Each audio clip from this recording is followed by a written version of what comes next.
Well, investigators are still hunting for answers after the massacre in Orlando. And today, in fact, we are now getting a look at the woman closest to the gunman. Omar Mateen's wife returned to their home in Fort Pierce, Florida last night, reportedly to pick up some belongings. She covered her face with a hood as she entered and exited the building and was escorted by police as she did as well. This now is the first time she's been seen since her husband killed 49 people here in Orlando. Our David Begnaud has the latest on that part of the investigation. Amateur video shot by a neighbor shows FBI investigators carefully looking through the car that belongs to the gunman. It was parked in the parking lot of the Fort Pierce apartment complex where Mateen lived. Investigators also removed evidence from his apartment. We spoke with one neighbor who called Mateen socially awkward. Was there something suspicious about him? The only thing I found suspicious about him was when you said good morning or how you doing, he would just look at you with a blank stare almost, cold eyes. Police also searched a home belonging to Mateen's father in nearby Port St. Lucie. We sat down with the father, Sadiq Mateen. He admitted what his son did was an act of terrorism, but he insisted his son was not a terrorist. Did Omar have mental illness that you knew of? I never noticed that because he was attentive to his work and his family and was coming very respectful. Had his behavior changed recently? The whole thing is surprising to me, as I said that. I don't want you to ask me the same question times and times. I think that I know as much as you do, I don't approve of is what he did. And especially what he did was inside the United States, that's a home. The President of the United States has called your son's actions terrorist. That's what I say. Do you agree? That's what I say. What he did was act of terrorism. You believe your son was a terrorist? No. What he did was. Fascinating stuff. Our David Begnaud now joins us from outside Mateen's apartment complex in Fort Pierce, Florida. David, again, you, I know, sat down. Obviously, we saw it with your father. He had a lot to say to you. I know that as well. What stood out to you about that conversation? How much he didn't want to answer, how much he didn't want to say, and how he wanted to use the interview as more of a pulpit. He was combative at times, confusing. He kept telling me that I was repeating questions when in fact we were not. You know, we had some salient things that we wanted to know. Number one, he had written about homosexuality online in a very controversial way after his son massacred those people. So there were legitimate questions about what he has said, because some people are exploring the thought of how does a young man end up doing what this killer did when he grows up in a family where his father is saying things online that are hateful at the worst, but controversial at the least. That's what stood out to me.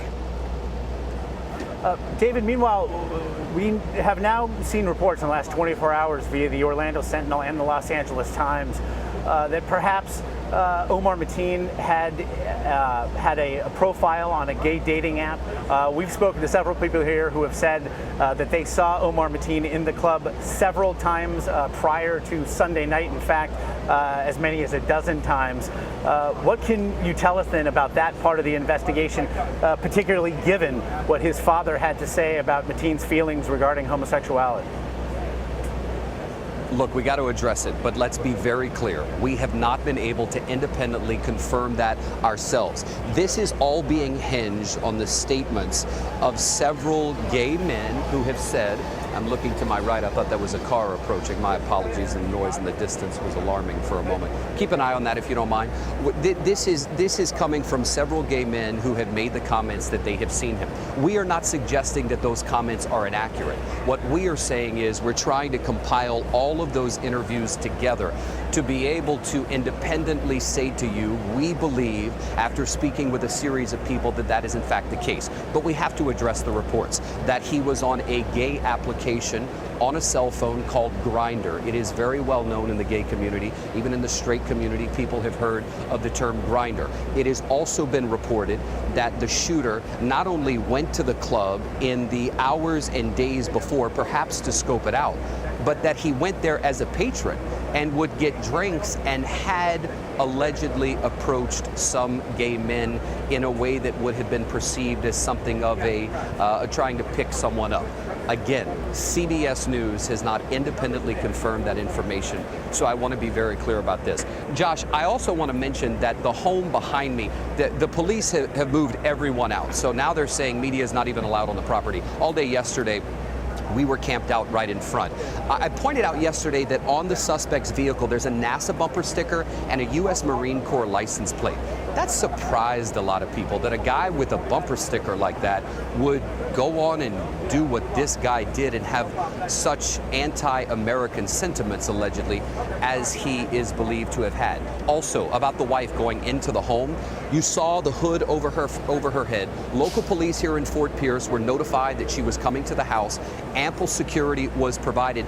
But here's where it gets interesting. We're told that she needed a locksmith to get into the home. Now, why would a woman who's married to the guy who lives there need a locksmith? Wouldn't you have your own key? There are reports that she, within the last 6 to 7 months, may have either moved to California or gone there to stay temporarily or visit folks. So we're trying to track that down right now. There are pictures surfacing online purporting to show the current wife and what is believed to be the child of the shooter. We are working again to independently confirm those images and try and see if we can track down this wife. So much needs to be asked of her, of what she saw, what she knew, and if she left the area, why? It is such a complicated and at times conflicting portrait of the man that we are now seeing. David Begnaud, we appreciate the insights.